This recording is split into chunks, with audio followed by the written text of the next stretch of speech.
Olá, meu nome é Alberto e esse é o Zupcast, o podcast que conta os bastidores da Zup.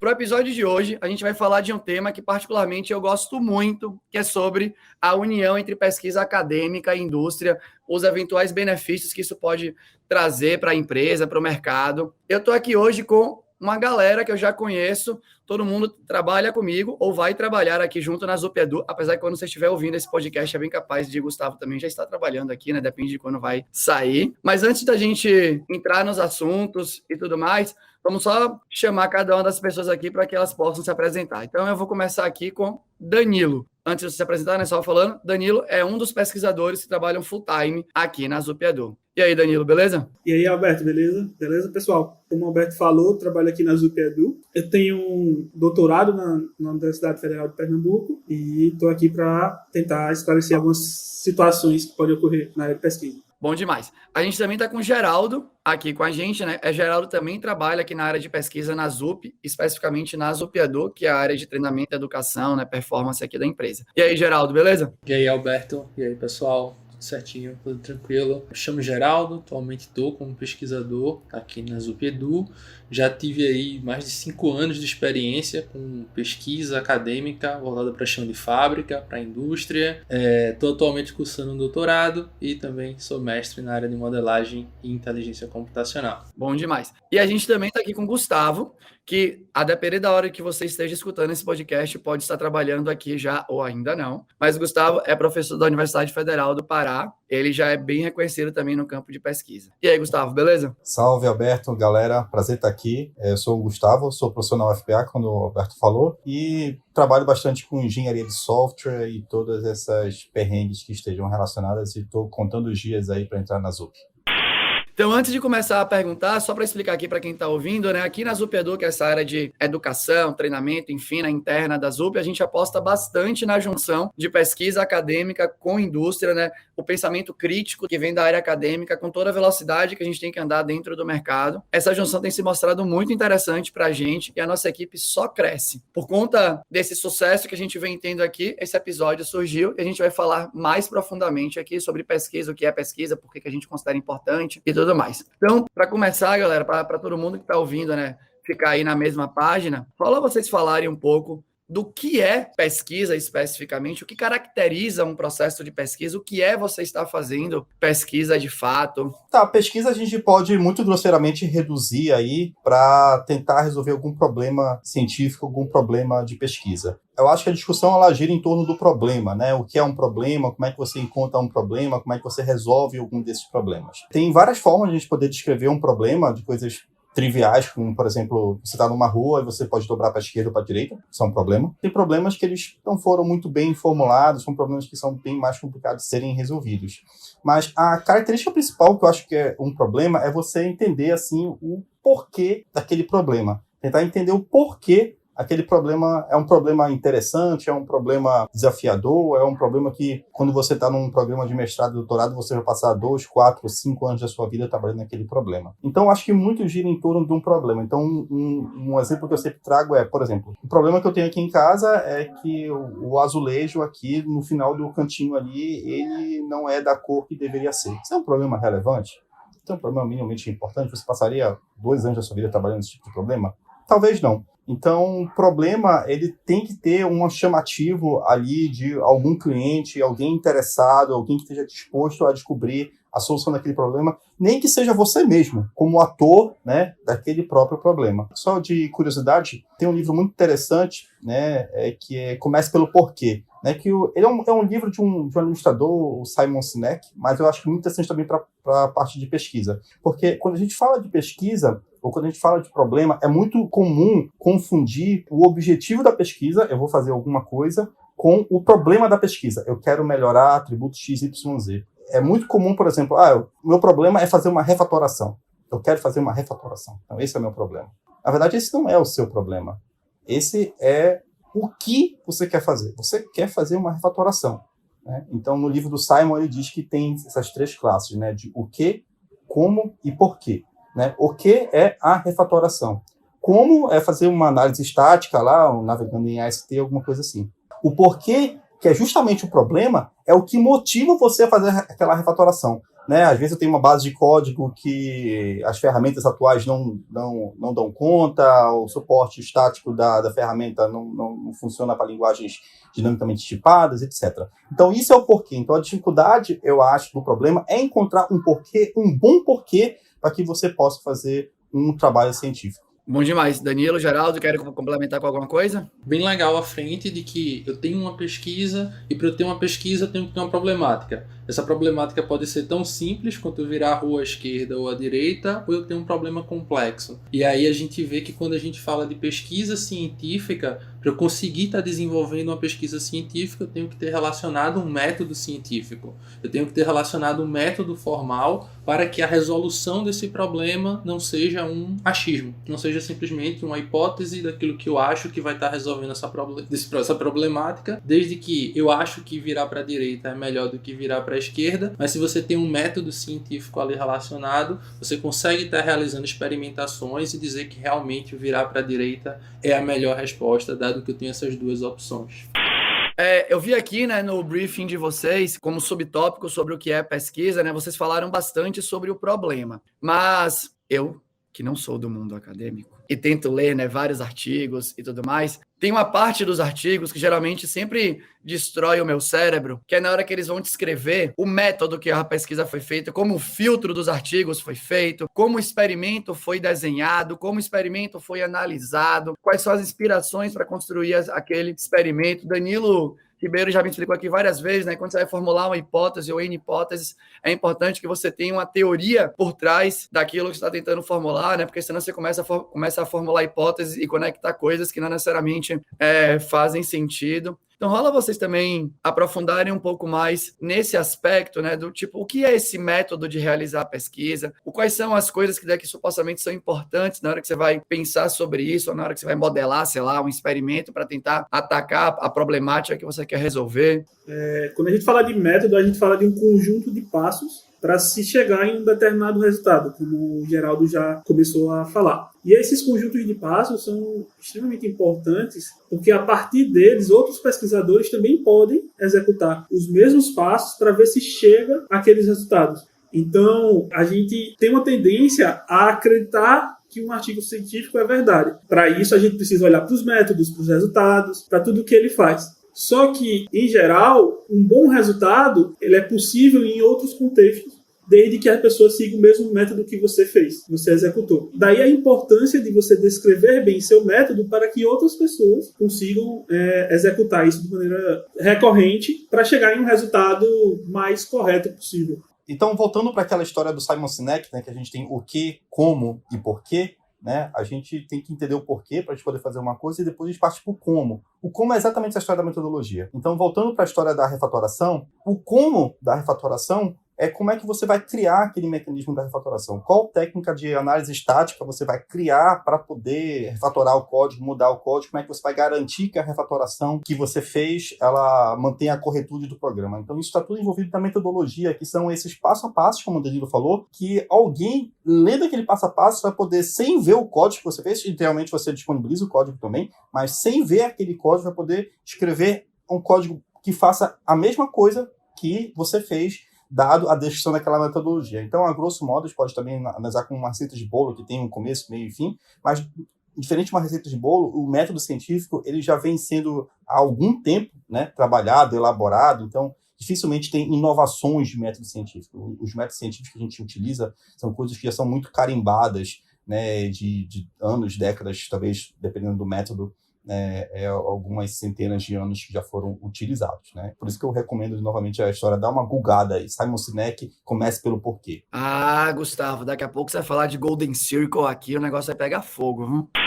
Eu quero ver só uma última pergunta sobre isso para a gente avançar aqui nos tópicos. Imagina que a pessoa que está ouvindo aqui agora a gente vai querer sair daqui e ler um artigo científico. E ela vai cair muito nisso, né? Vocês já falaram que a pesquisa deve ter um problema muito bem definido, está querendo atacar, né? Você tem os métodos e você tem os experimentos. Qual que é, tipo, o beabá que uma pessoa tipo eu, que não construiu esse background científico, né? Trabalhando na academia, trilhando a carreira, né? Mestrado, doutorado, por aí vai, fazendo vários artigos e lendo vários artigos, que quer começar a fazer isso aqui da sua casa. Porque tem uma coisa que Danilo falou que é muito verdade. Todo artigo, quando você lê, parece que é brutal. Porque o formato que o troço é descrito ali, né, as seções e todas as coisas, geralmente te levam a entender que tudo aquilo foi muito bem feito. Mas assim como tem coisas mal feitas no mercado, evidentemente devem ter coisas que são mal feitas na academia, né? Com métodos pobres, experimentos que não são relevantes e tudo mais. O que a gente deveria olhar quando a gente vai ler uma pesquisa? Pelo menos assim, o básico do básico para a gente não comprar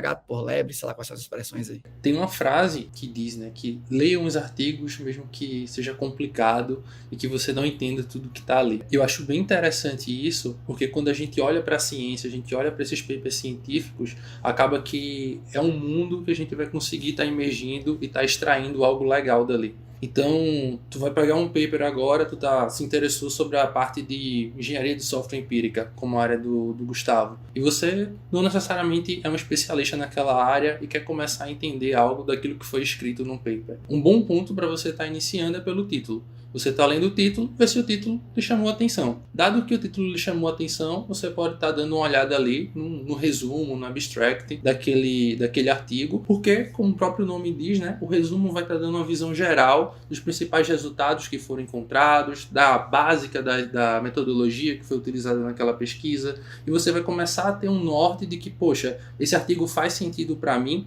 eu vou conseguir estar tendo uma leitura aqui mais densa dele, para eu conseguir estar buscando outras seções desse paper que me chamem mais atenção, como, por exemplo, o processo metodológico que foi aplicado. Então, se tu olha lá no resultado desse paper, e esse paper diz que, poxa, para um determinado cenário, eu consegui uma acurácia de um modelo de inteligência artificial muito alta, e você suspeita daquilo, você, poxa, como é que a galera fez isso? Você pode estar olhando na metodologia, ver todo o passo a passo que o time de pesquisa ali que desenvolveu o paper fez, e como o Danilo comentou um tempo atrás, um ponto muito importante de papers de impacto tem que possibilitar é que eu consiga reproduzir aquela experiência. Então eu vou conseguir pegar esse conjunto de dados e reproduzir ele para estar alcançando esses mesmos resultados. Então a boa metodologia vai permitir que você consiga reproduzir esses dados. Tem um outro livro muito bom, né? O Como Mentir com Estatística, que ele mostra muito essas vertentes, né? De como utilizar correlação, como utilizar teste de hipótese e de como você conseguir estar interpretando tudo isso para que você não entre nesses vieses aí de estar sendo iludido por um artigo muito bem escrito, mas que na verdade a execução metodológica ali tende a ludibriar. Esse livro tem uma parte muito legal também que fala sobre as escalas das figuras, né? Então a gente às vezes é tendenciado por uma escala que não começa do zero, e o pessoal bota a escala, sei lá, que vai de 0 a 50, começando no 47. Então, do 47 a 50, parece que o efeito foi muito maior. Mas quando você bota em perspectiva, começando do zero, né, ela bota a figura que, na verdade, não é tão tendencioso assim, né? Então, esse livro também é muito legal. Só para complementar, as pesquisas que dão certo, que dão errado, assim, eu acho que o certo mesmo é bater na metodologia e olhar com calma a metodologia. Às vezes, quando eu estou revisando o artigo, assim, para algum evento, para uma conferência, eu dou, assim, do tempo que eu tenho disponível, acho que metade do tempo é para ler metodologia. Eu leio com bastante calma, porque se tiver alguma coisa estranha ou furada ali na metodologia, o resto do trabalho está todo comprometido, né? Porque o trabalho foi feito com base naquela metodologia. Então, a metodologia ali é o que tem de importante, de crucial, de coração do trabalho. Se tiver alguma coisa estranha ali, fique ligado para o resto que vem. Eu acho que tem um outro ponto interessante, é que olhar para metodologia não é fácil, de fato. Exige que você treine. Não é uma coisa trivial. Com o tempo você vai desenvolvendo essa capacidade de julgar se aquela metodologia ela está boa ou não. Mas a dica que eu sempre dava para os meus alunos, e eu acho que inclusive a gente vai falar sobre ela mais aqui no nosso episódio, é que, diferente de uma leitura de um livro ou de uma leitura de um blog, que normalmente a gente aceita o que está sendo colocado ali de primeira, quando a gente está lendo um artigo, o nosso pensamento é que ele tem que me provar que aquilo é verdade. Então, a pessoa que está construindo o artigo, ela tem que provar que determinado item que ele está fazendo, determinada pesquisa que ele está fazendo é verdade. E para isso ele precisa detalhar, como a gente já começou aqui, e precisa ter uma clareza do que ele está falando. Então, para o ouvinte, eu sugiro que ele sempre, quando for pegar um artigo, tente olhar para aquele artigo e pensar o que é que eu sei sobre aquilo, sobre aquele determinado assunto. E aí você vai lendo a introdução e o resumo, né, o abstract, e vai ver, ok, o que esse resultado vai impactar no que eu sei sobre aquele artigo. O quão diferente é aquele resultado do que eu acho que é verdade. E aí, a partir disso, vai tentar encontrar maneiras de meio que falsear o que o autor do artigo está falando. E aí, o autor do artigo tem que provar as afirmações dele com base nos resultados, no método que ele executou. Acho que para um tópico que eu acho muito interessante, pelo menos na minha opinião, não é tão explorado dentro ainda das empresas aqui do Brasil, que é esse lance de juntar fortemente, né, o trabalho acadêmico, o pensamento acadêmico, a pesquisa, do jeito que vocês acabaram de colocar, né, com o mercado em si, né, com as empresas. Acho que a primeira pergunta... Aí eu vejo resultados muito positivos do nosso trabalho aqui dentro da ZUP, né, juntando academia e indústria. Eu acho que tem dado muito certo. Mas eu queria ouvir de vocês. E a gente vê que empresas internacionais, né, principalmente as que talvez a gente mais tenha contato aí, como Amazon, Microsoft, Facebook, todas elas têm departamentos de pesquisa bem sólidos. Tem muita gente lá dentro. Eu queria pegar da visão de vocês. Por que vocês acham que as empresas, né, que o mercado deveria se conectar mais com a área acadêmica para pensar mais em pesquisa desse jeitinho que vocês estão descrevendo aqui?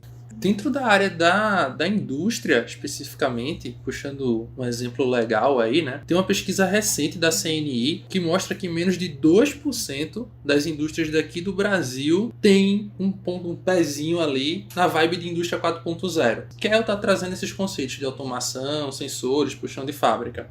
Vindo dessa realidade que a gente observa, o que é que eu percebo muito? A academia muito acompanhando o estado da arte, do que é pesquisa, do que é legal em internet das coisas, o que é legal em machine learning, o que é legal em automação. Só que essa distância da academia para o chão de fábrica, para esses players, principalmente para players que são pequenos e médios ali do mercado, que causam esse nível de estatística. De ter menos de 2% das indústrias do Brasil ali na vibe da indústria 4.0, né? Então, puxando para a nossa realidade da ZUP Edu, quando eu tenho pesquisas acadêmicas na área de educação, na área de machine learning, dentro da academia, sendo publicado ali nos principais eventos, nos principais anais científicos da área, e isso não sendo aproveitado dentro da indústria, eu tenho um gap gigantesco de aproveitamento dessas pesquisas que estão sendo feitas dentro do nicho acadêmico. E a partir do momento que eu consigo estar unindo aí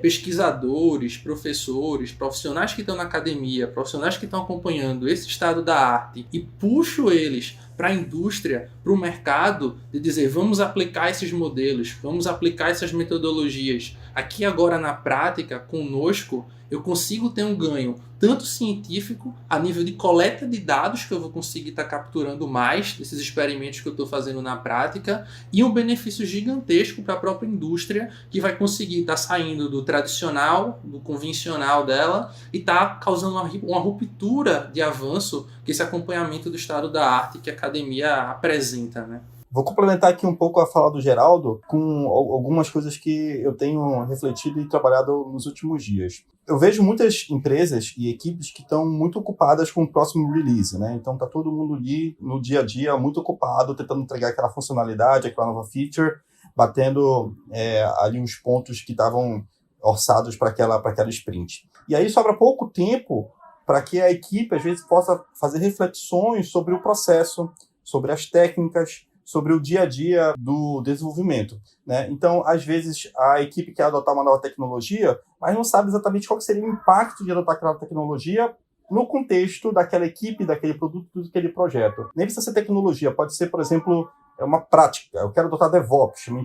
É uma empresa ainda que tem os silos muito bem definidos entre a equipe de desenvolvimento e a equipe de infra. Eu queria poder juntar melhor essa equipe, queria diminuir um pouco a tensão entre esses times, né? Como é que a gente faz isso? E muitas dessas decisões são baseadas na opinião, né? Então a gente pega alguém que é um pouco mais experiente, alguém que já vivenciou alguma coisa disso em um projeto ou outro, discute e tenta implementar, né? Mas a pesquisa ela poderia ajudar para trazer evidências, né? Para trazer, de fato, fatores que podem influenciar, fatores que podem atrapalhar ali naquela adoção daquela tecnologia, daquela cultura, daquela prática. Assim, muitas coisas que podem estar envolvidas aí no meio. Então, todo mundo, de um dia para o outro, mudou para remoto. Está todo mundo trabalhando online desde, sei lá, quanto tempo. Acho que já tem algumas 2 décadas isso.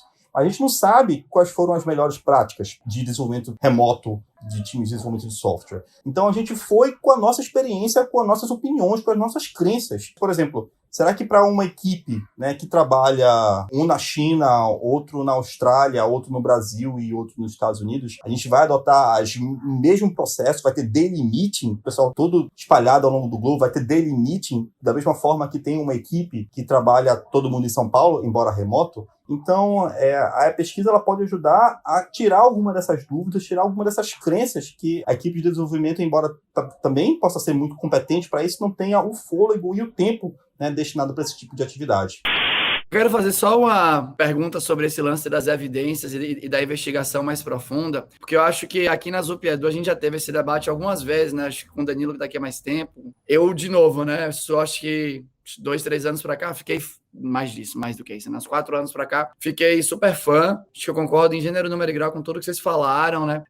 Com certeza, né? Só para quem está ouvindo, também vem inovação do mercado que a academia observa e aí vai investigar aquele processo de inovação, né? Para entender. Acho que muitas vezes tem isso, né? O mercado começa a fazer alguma coisa, por exemplo, DevOps, pensar, né, nesse lance dessa cultura, todo mundo junto, diminuir silo, com a hipótese que isso seria melhor, e a gente vê hoje um monte de gente investigando se é melhor mesmo, se há empresas que têm uma cultura mais bem estabelecida sobre isso, andam mais rápido, não andam mais rápido, tem um reporte famoso sobre isso até no Planeta, né, de um trabalho sobre isso e tal. E aí, Gustavo tocou no assunto que eu acho que é legal, que a empresa quer trocar de tecnologia, quer adotar alguma coisa, e aí tem muita coisa que é opinionada, sem necessariamente coletar evidência, tentar entender a aplicação daquilo no contexto. Mas tem uma outra variável que o mercado traz muito, que é, de vez em quando, né, o tempo para eu conseguir investigar, pode ser, né, cruza com isso que Gustavo falou do próximo release e tal, mas de vez em quando o tempo para fazer a investigação bem feita, talvez nos moldes que seriam feitos num trabalho acadêmico de verdade, não seja o tempo que a gente tem aqui dentro da empresa para conseguir andar na velocidade que precisa para aproveitar as oportunidades que aparecem no mercado e por aí vai. Então, para vocês, né, cada um com a sua experiência, como é que vocês acham que a galera, se outras empresas quisessem começar a apostar nisso, como a gente aposta aqui, né? O que é que vocês podem falar de como a gente trabalhou aqui na ZUP-Edu e como também vocês, Gustavo, né, por enquanto, também já colheu de experiência fora de investigar com profundidade, mas respeitando as restrições ali do mercado, que tem um monte de gente competindo de vez em quando pela mesma oportunidade e pode ser que o tempo seja uma variável decisiva de quem vai usufruir mais daquela oportunidade.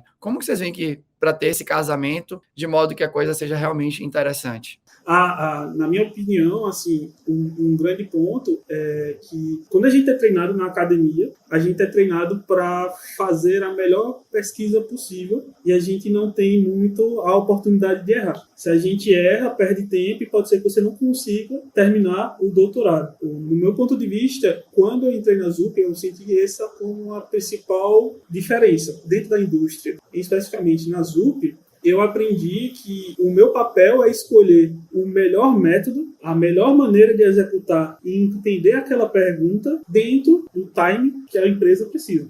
E às vezes a melhor maneira é chegar em um resultado preliminar para mostrar, a gente tem 70% de chance de estar certo.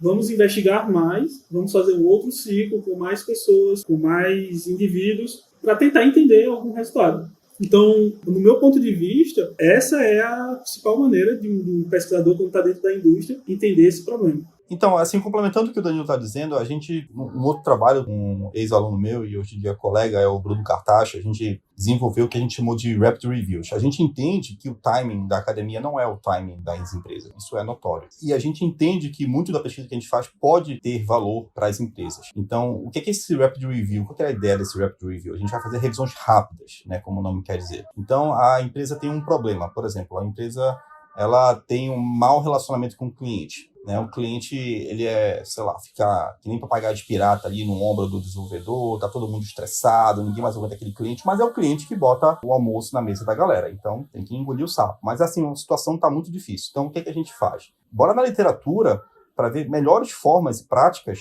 de lidar com o cliente. E aí o que a gente fez? Essa ideia de Rapid Review a gente fazer uma revisão da literatura mais simplificada. A gente vai tirar uma parte do processo ali dela, vai tirar uma parte ali que sabe que onera, sabe que demora, tem que ser feito em par, então a gente faz somente individual, tem que analisar em 10 bases, a gente olha somente uma, tem que ter alguém para validar o resultado, faz somente uma única pessoa. E a ideia é que, em uma semana, a gente traga para você evidências que podem ajudar você naquele problema que você está tendo. Então, no caso lá do Customer Collaboration, né, a gente sabe que tem clientes que são difíceis, então a gente faz uma busca na literatura sobre como lidar com clientes difíceis em projeto de software, alguma coisa assim. E depois dessa semana, a gente prepara aí um relatório, coisa de uma folha, como a gente chama lá dos Evidence Briefings, para voltar na empresa e falar, olha, isso aqui foi o que a gente descobriu. Então, a gente não está fazendo uma revisão da literatura profunda, com todos aqueles detalhes metodológicos e críticos que a gente está acostumado a fazer na academia. É uma revisão rápida, como o nome diz, de forma a tentar agregar valor mais rápido para as empresas.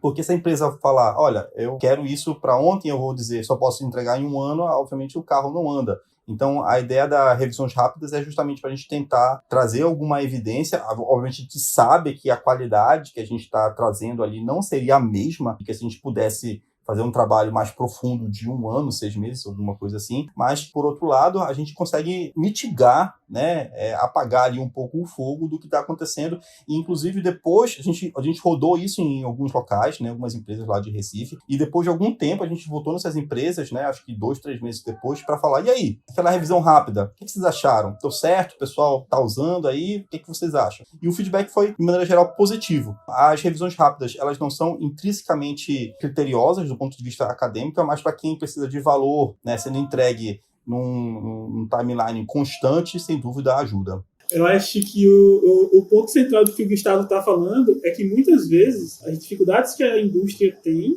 elas já foram pesquisadas em um outro contexto, em outra situação. E o papel do pesquisador também é tentar trazer esses outros contextos para dentro daquela empresa que você está. E esse é o ponto da Rapid Review, da revisão. Você vai trazer outros resultados de outras pesquisas para o contexto que você está e tentar, por exemplo, imaginar que determinada variável dentro daquele contexto era importante e na sua não é. E aí você pode fazer uma pesquisa rápida, entre aspas, um POC, para tentar entender se aquele problema ali, se aquela variável que você acha que não é verdadeira, ela é relevante dentro do seu contexto.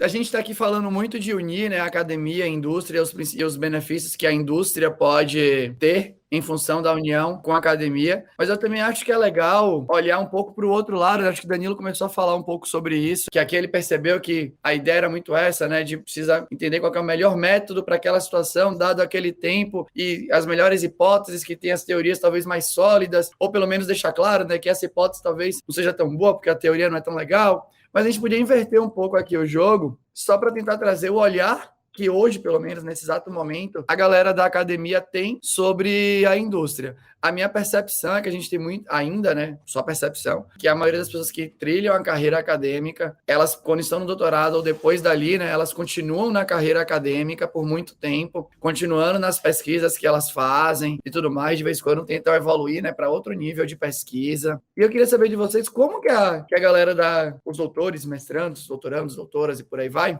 percebem hoje a indústria, pelo menos aqui no Brasil, né? O quanto que isso passa, o quanto que cruza a cabeça de outras pessoas que trabalham com pesquisa, assim como cruzou a de vocês, trabalhar dentro de uma empresa para tentar tocar pesquisa. Como que vocês acham que a galera tem percebido isso hoje em dia, né? Uma percepção inicial que eu venho observando é que tem-se aquele sentimento de que no Brasil não se tem um investimento em pesquisa. E essa mesma visão está dentro da indústria. Então, pelo menos logo que eu iniciei no meu mestrado, eu senti meio que esse bloqueio de como eu consigo entrar na indústria para conseguir estar pegando dados mais refinados, para conseguir estar fazendo uma pesquisa de maior impacto. E aí eu vejo 2 grandes vieses nessa frente, né? O primeiro é esse bloqueio. E esse bloqueio pode estar até na cabeça do pesquisador acadêmico de estar indo em busca de uma indústria e estar tentando entrar nela para conseguir estar capturando dados, executar sua pesquisa lá dentro. E o outro